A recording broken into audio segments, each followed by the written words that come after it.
কোটা বিরোধী আন্দোলনের মতো জনদুর্ভোগ কর্মসূচি পরিহার করা উচিত বলে মন্তব্য করেছেন আওয়ামী লীগের সাধারণ সম্পাদক এবং সড়ক পরিবহন ও সেতুমন্ত্রী ওবায়দুল কাদের। যে এর আগে যে কোটা আন্দোলন বাংলাদেশে হয়েছিল, মানে বিসিএস পরীক্ষায়, তারা কিন্তু উত্তীর্ণ হতে পারে। সোমবার 8ই জুলাই ধানমন্ডিতে আওয়ামী লীগ সভাপতির রাজনৈতিক কার্যালয়ে এক সংবাদ সম্মেলনে তিনি একথা বলেন। তিনি বলেন, আদালতে কোটা বাতিলের পরিপত্র বাতিল হয়েছে, সরকারের পক্ষ থেকে ফের আপিল করা হয়েছে। উচ্চ আদালতের রায় না হওয়া পর্যন্ত রাস্তাঘাট বন্ধ করে জনদুর্ভোগ পরিহার করা দরকার।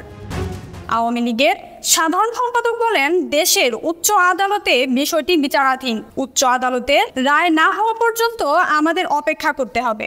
আমরা মনে করি উচ্চ আদালত বাস্তব পরিস্থিতি বিবেচনা করে রায় দেবেন।